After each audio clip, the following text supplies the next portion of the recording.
Indian association of occupational હેલ્થની ભરૂચ અંકલેશ્વર શાખા દ્વારા આયોજિત રાજ્ય સ્તરીય પરિષદ ગુજકોન 2026નો ભવ્ય ઉદ્ઘાટન સમારોહ 6 જૂનના રોજ ભરૂચની રિજન્ટા હોટલ ખાતે યોજાયો હતો. આ કોન્ફરન્સમાં સમગ્ર ગુજરાતમાંથી ઔદ્યોગિક આરોગ્ય નિષ્ણાંતો, કંપનીઓના ઉચ્ચ અધિકારીઓ અને જાણીતા તબીબો એક મંચ પર એકઠા થયા હતા, જ્યાં કાર્યસ્થળ પર કામદારોના આરોગ્ય, સલામતી અને સુખાકારી સંબંધિત ગંભીર મુદ્દાઓ પર ઊંડાણપૂર્વક ચર્ચા વિચારણા કરવામાં આવી હતી.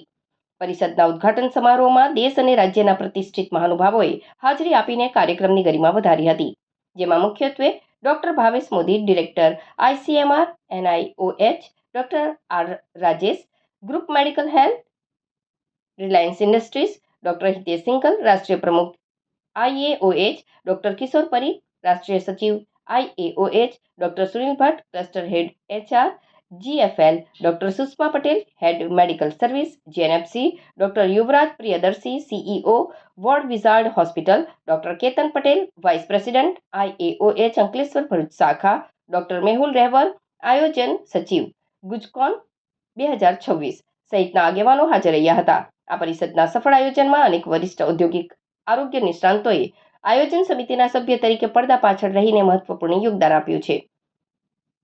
ગુજકોન 2026 ઔદ્યોગિક આરોગ્ય ક્ષેત્રના નિષ્ણાંતો માટે માત્ર એક કાર્યક્રમ નથી, પરંતુ જ્ઞાનના આદાન પ્રદાન, ઉદ્યોગોમાં આવતા નવા પડકારોનો સામનો કરવા અને કાર્યસ્થળ પર હેલ્થ મેનેજમેન્ટની શ્રેષ્ઠ પદ્ધતિ અમલમાં મૂકવા માટેનું એક મજબૂત પ્લેટફોર્મ સાબિત થઈ રહ્યું છે. કોન્ફરન્સ દરમિયાન વિવિધ વૈજ્ઞાનિક ક્ષેત્રો, નિષ્ણાંતોના વિશેષ પ્રવચનો અને પેનલ ડિસ્કશનનું આયોજન કરવામાં આવ્યું છે, જેમાં વ્યવસાયિક આરોગ્ય, ઓક્યુપેશનલ હેલ્થ ક્ષેત્રના નિષ્ણાંતો પોતાના અનુભવો શેર કરી રહ્યા છે. 7 જૂન સુધી ચાલનારી આ પરિષદમાં રાજ્યભરમાંથી આવેલા ડોક્ટરો અને હેલ્થ સેક્ટરના સ્ટેક હોલ્ડર્સે ઉત્સાહભેર ભાગ લીધો હતો. આ કોન્ફરન્સ આગામી દિવસોમાં ગુજરાતના ઔદ્યોગિક ક્ષેત્રમાં વધુ સ્વસ્થ, સલામત અને પ્રોડક્ટિવ વાતાવરણ ઊભું કરશે, તેમજ રાજ્યના સસ્ટેનેબલ ઇન્ડસ્ટ્રીયલ ડેવલપમેન્ટમાં પણ મહત્વની ભૂમિકા ભજવશે તેવી આશા વ્યક્ત કરવામાં આવી છે.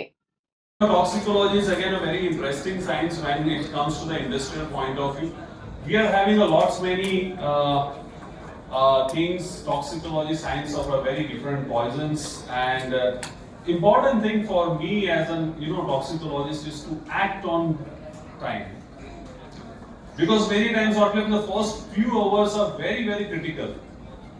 When I receive the call, most of the time either on a second or third day when the complications will arise.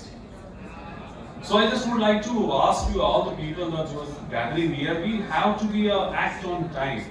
Whenever this chemical act on the people's health, and what to do, and importantly what not to do. I'll just touch upon one interesting case. Recently I have been there in Surat. That person was exposed to acetonitrile. Now we all know that many times acetonitrile is converted to the cyanide in our body, and we have to give anti-cyanide kit on time.